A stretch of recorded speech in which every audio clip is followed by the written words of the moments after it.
मदरसों को लेकर के यूपी में रिट दायर की गई थी, जिसको लेकर के इलाहाबाद हाई कोर्ट की लखनऊ पीठ ने एक आदेश पारित किया है, जारी किया है।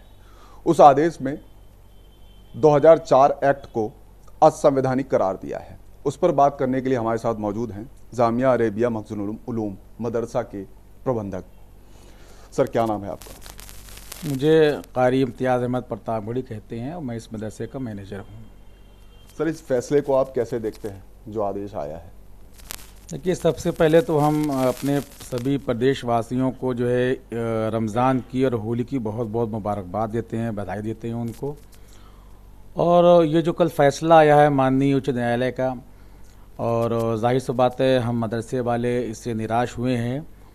और हम समझते हैं कि हम अपनी बात चाहे बोर्ड की तरफ से हो, चाहे टीचर्स जो यूनियन की तरफ से हो, चाहे मदरसा यूनियन की तरफ से हो, माननीय उच्च न्यायालय को अपनी बात हम रखने में जो है पूरी तरह से कामयाब नहीं हो पाए, और जिसके नतीजे में ये बात हुई कि ऐसा ऐसा एक्ट रद्द करने का आदेश पारित हुआ।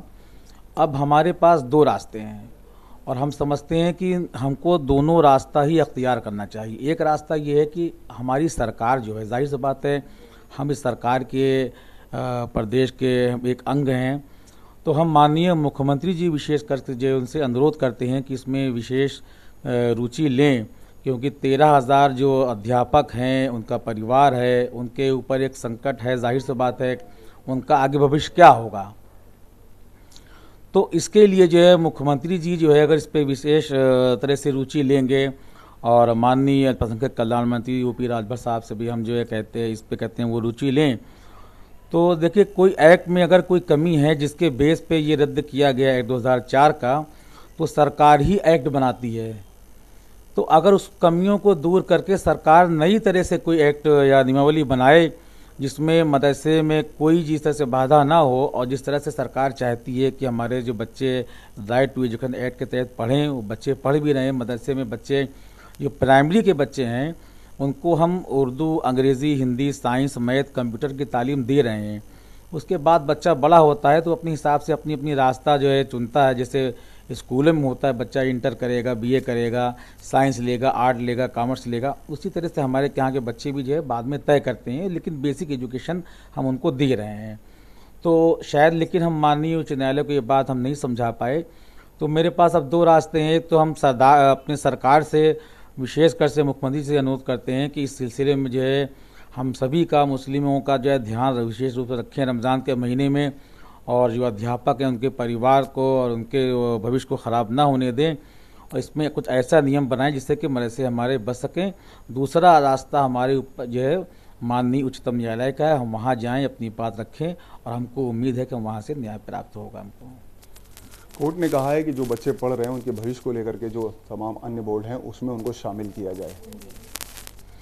देखिए, जैसे यूपी बोर्ड के बच्चे जो स्कूलों में पढ़ते हैं, यूपी बोर्ड में पढ़ते हैं, एसएससी बोर्ड है, सीबीएसई बोर्ड है, इसी तरह से मदरसा के बोर्ड है। ये बच्चा खुद तय करता है, उनके गार्जियन तय करते हैं कि हमारा बच्चा किस बोर्ड के माध्यम से तालीम हासिल करेगा। अब जाहिर से बात, बच्चा यूपी बोर्ड में पढ़ रहा है, अब उस बच्चे को हम आईसीएसई बोर्ड में नहीं भेज सकते हैं। सबका पैटर्न अलग अलग है, सबका सिलेबस अलग अलग है, सबका सिस्टम अलग अलग है।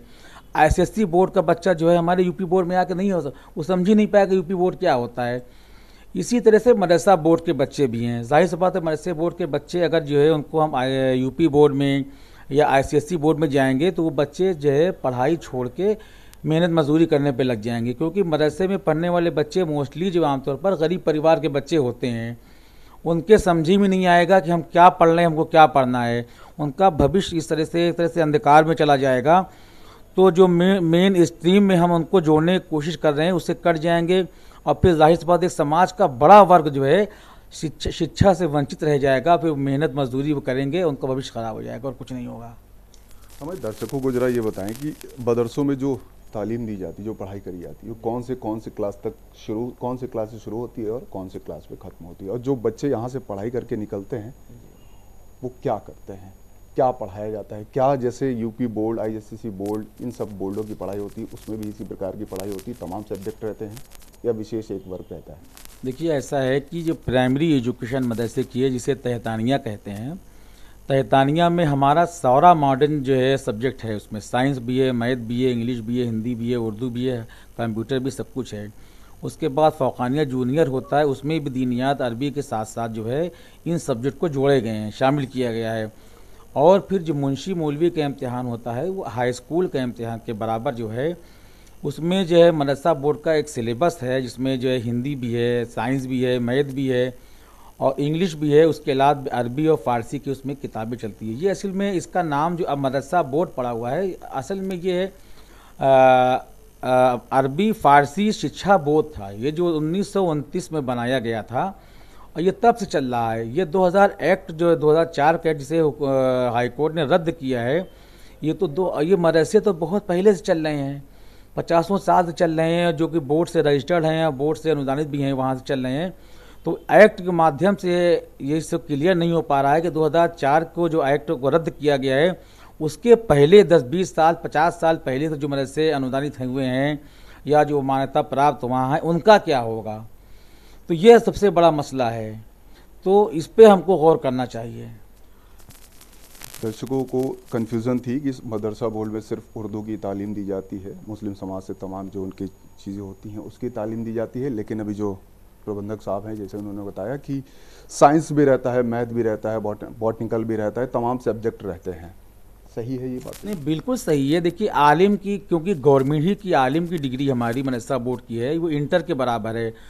तो बच्चे मोस्टली जो है आलिम करने के बाद आराम से उनका बीए में एडमिशन हो जाता है, दूसरे यूनिवर्सिटीज़ में, कॉलेज में जाते हैं और मैक्सिमम बच्चे जाते भी हैं। अच्छा सर, एक बात काटेंगे, जो इनकी किताबें होती जो आप पढ़ाते हैं, ये कहाँ, ये आपकी अपनी बनाई हुई कोई अपना आपका प्रकाशन रहता है या सरकार द्वारा जो प्रकाशन रहता है वहीं से आप किताबें खरीदते हैं? नहीं, देखिए सरकार ने जो सिलेबस बनाया हुआ है तो हम कोशिश करते हैं कि वही किताब बच्चों, जाहिर सी बात है अगर वो सिलेबस नहीं पढ़ेंगे बच्चे तो पास कैसे होंगे। क्वेश्चन तो मदरसा बोर्ड बनाता है, पेपर वो बनाता है, कॉपी वो जांचता है। अगर हम उस किताब को नहीं पढ़ाते हैं, अगर उस सिलेबस को नहीं पढ़ाते हैं तो बच्चा पास कैसे हो रहा है, इतने बच्चे पास कैसे हो रहे हैं। तो मदरसे में पढ़ाया जाता है, नाम अलग होता है, उनके नाम जो होते हैं नाम अलग होता है। नाम जैसे यूपी बोर्ड से हम अगर जुड़े हुए हैं तो देखिए उसमें प्रकाशन अलग अलग हैं, तो उसमें प्रकाशन अलग अलग हो सकता है लेकिन सिलेबस सेम होता है, हम वही पढ़ाते हैं बच्चों को। ये कन्फ्यूज़न है।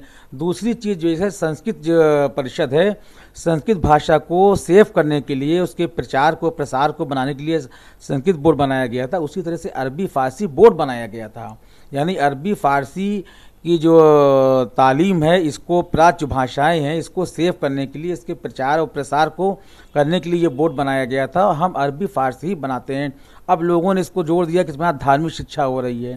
धार्मिक शिक्षा नहीं हो रही है, हम सारी चीज़ों को उसको पढ़ा रहे हैं, संस्कृत पढ़ा रहे हैं, अरबी पढ़ा रहे हैं और साथ में अलग से बच्चा कुरान पढ़ रहा है, वो भी अरबी ही में है, एक चीज़ अरबी में है। ये चीज़ साफ तौर पर जो आदेश आया उसमें ये कहा गया कि सरकारी अनुदान पे जो धर्म की चीज़ें हैं वो नहीं बताई जा सकती सरकारी अनुदान पे। तो इस फैसले को कैसे देखते हैं आप? नहीं, यही तो मैंने शुरू में ये बात कही थी कि माननीय उच्च न्यायालय को ये बात हम सही तरह से समझा नहीं पाए, रखने में असफल रहे, जिसके नतीजे में ये फैसला आया है। सरकारी अनुदान में हम धार्मिक शिक्षा नहीं दे रहे मदरसे वाले, यही तो कन्फ्यूज़न सबसे बड़ा मसला है। हम जो है सरकार अनुदान क्या दे रही, सरकार सिर्फ टीचर को तनख्वाह देती है, यानी कि 12 टीचर या 15 टीचर जो होते हैं, बाकी तो मदरसा प्राइवेट टीचर्स को रखता है, 10-12 जिसकी हैसियत होती है, जो ज़रूरत होती है रखता है। मदरसा पूरा खर्च उनका बच्चों को उठाता है, खाने पीने का, लाइट पंखे का देता है। तो सिर्फ अनुदान टीचर को मिल रहा है, लेकिन हम पढ़ा रहे हैं बच्चों को, जो बच्चों को ज़रूरत है, मॉडर्न एजुकेशन बच्चों को दे रहे हैं। हम अपनी बात करें, खुद हमारे यहाँ कंप्यूटर सेंटर बाकायदा कायम है। और इस साल जो है हमने जो अपना एनुअल फंक्शन किया है तो उसमें 20 बच्चों को हमने जो अवार्ड दिया है, कंप्यूटर की डिग्री दी है। जो बच्चे जो है यहाँ से फारिग होकर गए हैं वो समाज में कहीं ना कहीं जाहिर सी बात है अच्छा काम करेंगे। आगे अब मतलब आप उच्च न्यायालय अपर कोर्ट में आप अपील करेंगे? बिल्कुल, जाहिर सी बात है, मैंने शुरू में ये बात कही कि सबसे पहले तो हम अपने माननीय मुख्यमंत्री जी की तरफ देखेंगे। उच्च न्यायालय और न्यायालय तो मेरे लिए बात की बात है। हम अपने जो हमारे सरपरस्त हैं प्रदेश के, हमारे मुखिया हैं, हम पहले उनके तरफ देखेंगे, वो हमारे बड़े हैं, तो हम उनके पास गुहार लगाएंगे, उनसे मिलने की कोशिश भी करेंगे। और माननीय मंत्री जी, हमारे जो अल्पसंख्यक कल्याण मंत्री जी हैं, उनसे मिलने की कोशिश करेंगे, अपनी बात रखने की कोशिश करेंगे। सरकार अगर चाहेगी तो सरकार अगर एक्ट में कुछ कमियां हैं तो उसको दूर करके इस मसले को हल कर सकती है। और हम उम्मीद भी करते हैं कि माननीय मुख्यमंत्री जी ज़रूर जो है हमारे मसाइल को समझेंगे, मदरसे के मसाइल को समझेंगे, यहाँ के टीचर के मसाइल को समझेंगे, इसको हल करेंगे। सरकार अगर मसाइल को हल करने की कोशिश करेगी तो हमको पूरी उम्मीद है कि हम सुप्रीम कोर्ट में मामले को हम जीत जाएंगे। समझा आपने। दर्शकों को यही समझाने की कोशिश थी कि मदरसों में जो तालीम दी जाती है, जैसा कि प्रबंधक साहब ने बताया कि हमारे यहाँ मैथ भी पढ़ाई जाती है, साइंस भी पढ़ाई जाती है, सोशल साइंस भी पढ़ाई जाती है, बॉटनिकल तमाम चीज़ें पढ़ाई जाती हैं। बस हमारे यहाँ कुरान की एक, जैसे संस्कृत विद्यालय में संस्कृत पढ़ाई जाती है, वैसे हमारे मदरसे में इस्लाम से जो रिलेटेड है कुरान पढ़ाई जाती है। साथ ही उन्होंने अवैध की परिभाषा भी समझाई कि जो मदरसे होते हैं, जो दारुल उलूम, जो वहाँ से अपनी फ्रेंचाइजी एक तरीके से बोलते हैं कि उनको ले जा करके जो खोलते हैं वो अवैध नहीं करार होते। हाँ, जिनका कोई किसी भी मदरसे से एफिलिएटेड नहीं है वो अवैध हो सकते हैं। कैमरा पर्सन मिंटू सिंह के साथ मनोज पांडे, लखनऊ न्यूज़ 24।